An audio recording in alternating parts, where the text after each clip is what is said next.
తెలంగాణలో స్థానిక సంస్థల ఎన్నికలకు సమయం దగ్గర పడినట్టు కనిపిస్తుంది. జూలైలో ఎన్నికలు నిర్వహించాలని రేవంత్ సర్కార్ ఆలోచనలో ఉంది. తొలుత ఎంపీటీసీ, జెడ్పీటీసీ, మున్సిపాలిటీలకు ఎన్నికలు నిర్వహించి ఆ తరువాత పంచాయతీలో సర్పంచ్ ఎన్నికలు నిర్వహించాలనే ఆలోచనలో ప్రభుత్వం ఉన్నట్టు తెలిసింది. ఇదే అంశంపై సంబంధిత అధికారులతో చర్చిస్తుంది. అయితే ఈ ఎన్నికల్లో బీసీలకు 42% చొప్పున రిజర్వేషన్లను అమలు చేయాలని సర్కార్ భావిస్తుంది. ఇందుకు గాను సర్కార్ బిల్లులను అసెంబ్లీలో తీర్మానం చేసి గవర్నర్ దగ్గరకు పంపారు. మరోవైపు పార్లమెంట్ సమావేశాలు శుక్రవారంతో ముగిశాయి. దీంతో వర్షాకాల సమావేశాల వరకు ప్రభుత్వం ఎదురు చూడాల్సి ఉంటుంది.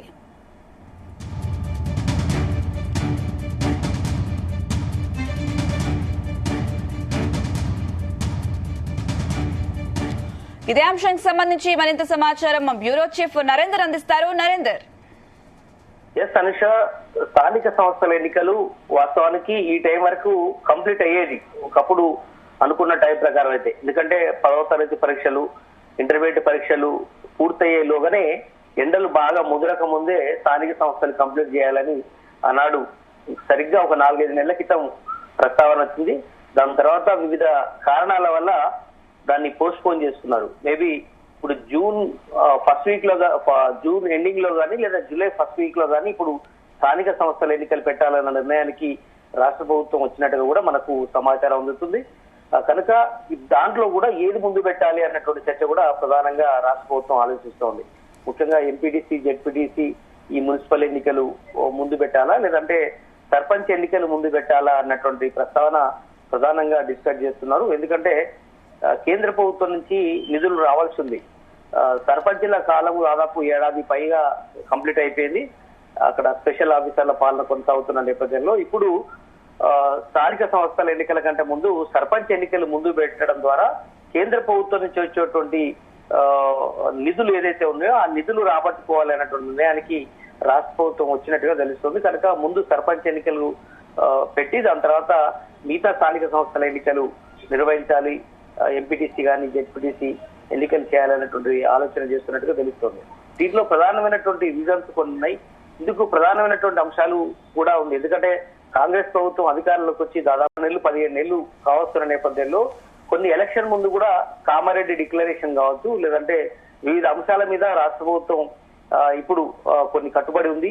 42% రిజర్వేషన్ కి సంబంధించినటువంటి అంశం మీద ప్రధానంగా చెప్పింది. అదే సమయంలో ఇక్కడ అసెంబ్లీలో కూడా తీర్మానం చేసి పంపించినటువంటి సందర్భం ఉంది. నిన్న మనం చూసాము, ఢిల్లీలో కూడా జంతర్ మంతర్ లో ధర్నా చేసిన కార్యక్రమంలో కూడా బీసీ సంఘాలకు మద్దతుగా ముఖ్యమంత్రి కూడా స్వయంగా వెళ్లి 42% రిజర్వేషన్ కు సంబంధించి కేంద్ర ప్రభుత్వం ఎందుకు వెనక్కి వెళ్తోంది, 42% రిజర్వేషన్ సంబంధించింది కేంద్రం చట్టసభల్లో కూడా పార్లమెంట్ లో కూడా ఆమోదం తెలపాల్సిన అవసరం ఉందని కూడా చెప్పొచ్చారు. కానీ ఇక్కడ పార్లమెంట్ సమావేశాలు కూడా కంప్లీట్ అయినాయి. అంటే ఈ 42% రిజర్వేషన్ సంబంధించి రాష్ట్ర అసెంబ్లీలో తీర్మానం కంప్లీట్ అయ్యి గవర్నర్ దగ్గరికి పంపించినప్పటికీ కూడా అక్కడ పార్లమెంట్ లో మాత్రం అక్కడ చట్టసభల్లో కంప్లీట్ అయితే గానీ గెజిట్ వస్తే గానీ ఆ 42% స్థానిక సంస్థలకు సంబంధించి కానీ విద్యా ఉద్యోగ అవకాశాల్లో గానీ లభించవు 42% సంబంధించి. కానీ ముఖ్యమంత్రి రేవంత్ రెడ్డి మాత్రం చెప్పడం జరిగింది, మేము చిత్తశుద్ధితో ఉన్నాం, పొలిటికల్ గా మాత్రం స్థానిక సంస్థల్లో మాత్రం మేము 42% మా సొంతంగా మా కాంగ్రెస్ పార్టీ తరఫున మాత్రం మేము స్థానిక సంస్థల ఎన్నికల్లో మేము మా పార్టీ నుంచి సీట్ల విషయాల్లో మాత్రం ఖచ్చితంగా మేము కట్టుబడి ఉన్నాం. మిగతా పార్టీలు ఎవరెవరు ఇస్తారో సిద్ధంగా ఉండాలి అప్పటి వరకు. ఎందుకంటే గెజిట్ వచ్చే వరకు కొంత టైం పట్టే అవకాశం ఉంది. పార్లమెంట్ లో ఆమోదం పొందడం కానీ ఇవన్నీ చేయడానికి కొంత టైం పట్టే అవకాశం ఉంది. కాబట్టి మేము ఆ సిద్ధశుద్ధితో ఉన్నామన్నటువంటి విషయాన్ని వాళ్ళు చెప్పుకుంటూ వచ్చారు. కానీ ఏదైనా కూడా ఈ 42% రిజర్వేషన్ సంబంధించినటువంటి అంశం ఇక్కడ గవర్నర్ సంతకం కోసం కూడా వెయిట్ చేయాల్సి ఉంది. ఇక్కడ ప్రజెంట్ కేంద్ర ప్రభుత్వం కనుసంఘంలోనే, అంటే బీజేపీ ప్రభుత్వం కనుసంఘంలోనే గవర్నర్ ఉంటారనేటువంటి అపవాదం ఉంది. కాబట్టి ఖచ్చితంగా ఆయన మరి వెనకడుగు వేస్తారా లేదా అని కూడా చూడాల్సిన అవసరం ఉంది. ఒకసారి మనం స్థానిక సంస్థల ఎన్నికలకు సంబంధించి గతంలో అవలంబించినటువంటి విధానాల మీద కూడా మనం చర్చించుకోవాలి. ఎందుకంటే స్థానిక సంస్థలు విద్యా ఉద్యోగ రంగాల్లో బీసీ రిజర్వేషన్ గతంలో 29% అమలు చేశారు. కానీ అది ఇప్పుడు 42% పెంచాల్సిన అవసరం ఉందని కూడా అసెంబ్లీలో బిల్లులు పెట్టి దాన్ని ఆమోదించుకున్నటువంటి పరిస్థితి కూడా ఉంది. గతంలో కూడా అదే రకంగా చేసినటువంటి పరిస్థితి, కానీ అమల్లోకి రాలేదు. అయితే రాజ్యాంగంలోని 9వ షెడ్యూల్లోకి బిల్లును చేర్చితే అప్పుడు మాత్రమే అది అమల్లోకి వచ్చినటువంటి పరిస్థితి ఉంటుంది. పార్లమెంట్ లో కూడా దీని చర్చ జరగాలి. ఇదంతా కూడా జరగాలంటే మన సమావేశాల్లోనే ఆ ప్రస్తావన రావాల్సిందే. ఒక్కోడు సంబంధించినటువంటి దాంట్లో అది సక్సెస్ గా చేయగలిగారు. కానీ ఈ బీసీకి సంబంధించినటువంటి ఇంత పెద్ద ఎత్తున చర్చ జరుగుతున్నా కూడా దాన్ని పక్కన పెట్టినటువంటి పరిస్థితి మనకు కనిపించింది. బట్ ఏదైనప్పుడు కూడా స్థానిక సంస్థలు బీసీలకు రిజర్వేషన్ పెంపు అంశం మీద అది ఎంతవరకు పెంచుతారా అనేది చూడాల్సి వస్తుంది. న్యాయ నిపుణుల సలహాలు ఇప్పటికే తీసుకుంటున్నారు. అయితే నరేందర్ అంటే ఎప్పటి వరకు ఎన్నికలు జరిగే అవకాశం ఉందంటారు? అలాగే ఏ ఎన్నికలు ముందు జరిగే అవకాశం ఉందంటారు? వాస్తవానికి ఎంపీటీసీ, జెడ్పీటీసీ, మున్సిపల్ ఎన్నికలు ముందు పెట్టాలన్నటువంటి ఆలోచన రాష్ట్ర ప్రభుత్వంలో ఉంది. కానీ ప్రజెంట్ రాష్ట్ర బడ్జెట్ కొంచెం ఇబ్బందికరంగా ఉంది. అదే సమయంలో గ్రామాలు అభివృద్ధికి నోచుకోనే పరిస్థితి ఉంది. గ్రామాభివృద్ధి మొత్తం కుంటుబడినటువంటి పరిస్థితి, పడకేసింది అన్నటువంటి ప్రస్తావన ఉంది. పారిశుద్ధ్యం మొత్తం కూడా ఇబ్బంది పడుతున్నటువంటి పరిస్థితి ఉంది. కనీసము అక్కడ ఎవరైతే గ్రామ పంచాయతీలో పనిచేసేటువంటి సిబ్బందికి జీతాలు ఇవ్వలేని పరిస్థితి ఉంది. అక్కడ చెత్త పెద్ద ఎత్తున పేరుకపోయినటువంటి పరిస్థితి నెలకొంది. వీటన్నిటికీ పూర్తిగా కేంద్ర ప్రభుత్వ సహకారం అనేది గ్రామ పంచాయతీలకు మొదటి నుంచి కూడా ఉంటుంది కోటా కింద.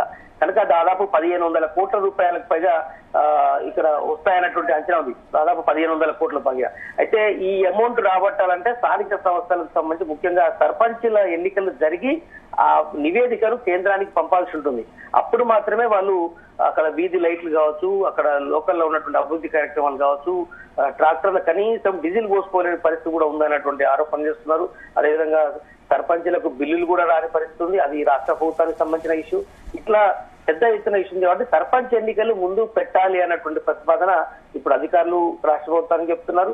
అదే సమయంలో నిధులు కూడా రావాల్సింది కాబట్టి అటువైతే మొగ్గు చూపుతున్నట్టుగా తెలుస్తుంది. దాని తర్వాత ఎంపీటీసీ, జెడ్పీటీసీ ఎన్నికలు, మున్సిపాలిటీ ఎన్నికలు కూడా చాలా ఇప్పటికి గడువు పూర్తయింది. వీటన్నిటి కూడా నిర్వహించాల్సిన అవసరం ఉంది. 21 నుంచి 21% మేర రిజర్వేషన్లు అమలు చేయాలన్నటువంటి ఆలోచన ఎంపీటీసీ, జెడ్పీటీసీలో ఉంది. అది కూడా చేయాల్సిన అవసరం ఉంది. మున్సిపాలిటీలో 31% చొప్పున గతంలో అమలైనటువంటి పరిస్థితి కూడా ప్రస్తావిస్తున్నారు.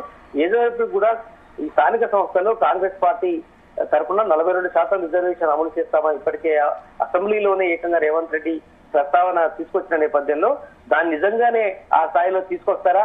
కేవలం తూతూ మందరంగా 42% అని చెప్పి కొన్ని గెలవలేని చోట్ల కాంగ్రెస్ పార్టీ అభ్యర్థులను పెట్టి మిగతా చోట్ల, అంటే గత ఉదాహరణ చూసాం అసెంబ్లీ ఎన్నికల్లో కానీ మిగతా చోట్ల కానీ, ఓల్డ్ సిటీ ఏరియాలో బీసీలకు ఇస్తే అక్కడ గెలవలేని పరిస్థితి ఉంటుంది. అట్లనే స్థానిక సంస్థలకు సంబంధించి కూడా మైనార్టీలు ఎక్కువగా ఉండే ఏరియాలు కావచ్చు, అక్కడ సీట్లు ఇచ్చి 42% ఇచ్చామని చెప్పుకునే పరిస్థితి ఉందా? నిజంగా చిత్తశుద్ధితో చేస్తుందా అనేది కూడా ఇప్పటికే ప్రతిపక్షాలు ఆరోపణ చేస్తున్నాయి.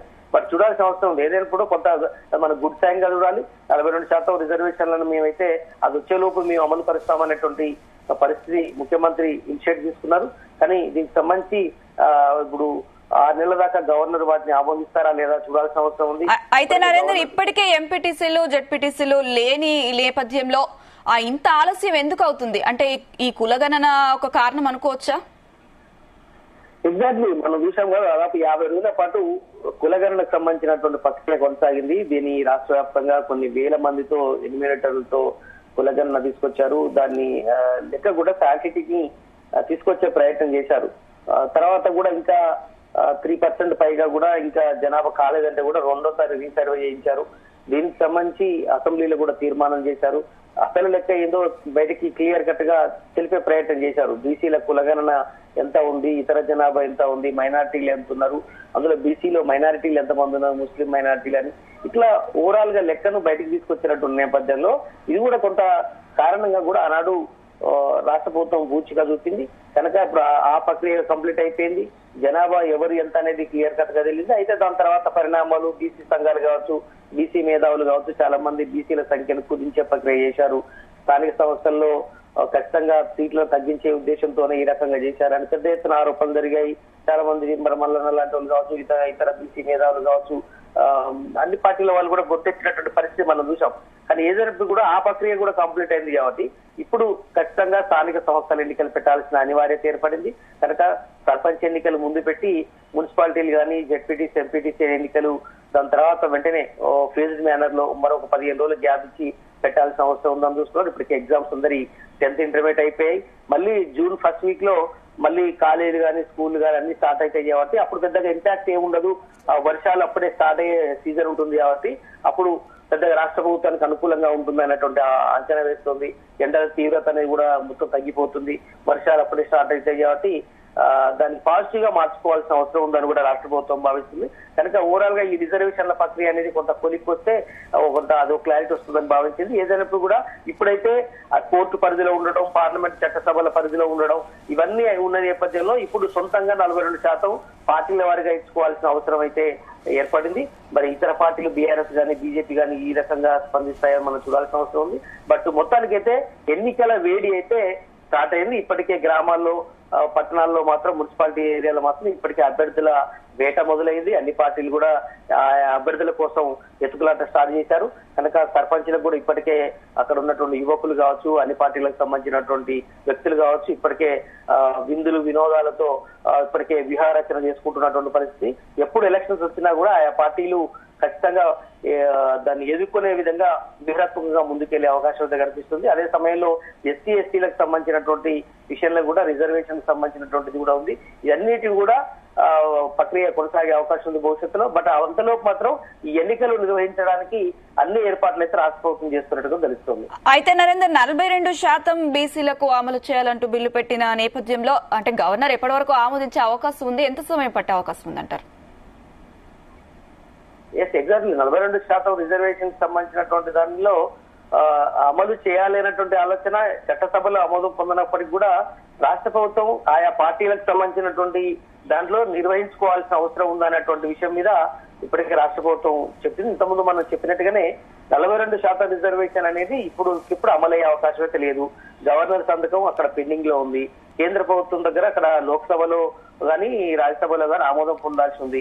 దానికి సంబంధించి కూడా ఇంతవరకు ఏం క్లారిటీ రాని నేపథ్యంలో ఖచ్చితంగా ఎవరికి వారు ఆయా పార్టీలు 42% సీట్లను ఇచ్చుకోవాల్సిన అనివార్యత అనేది చెప్పింది. ప్రభుత్వం ఒక అడుగు ముందుకేసి కాంగ్రెస్ పార్టీ చెప్పిన నేపథ్యంలో కాంగ్రెస్ పార్టీ ముందుగా ఏ మేరకు సీట్లు ఇస్తుందనే చూడాల్సిన అవసరం ఉంది. దాని తర్వాత ఇతర పార్టీలు కూడా ఈ కాంగ్రెస్ అనుసరించి ఇస్తాయా లేదంటే వెనక్కి తగ్గుతాయా అని చూడాల్సిన అవసరం ఉంది. వాస్తవానికి 42% కంటే ఎక్కువ కూడా ఇవ్వాల్సిన అవసరం ఉంటుంది.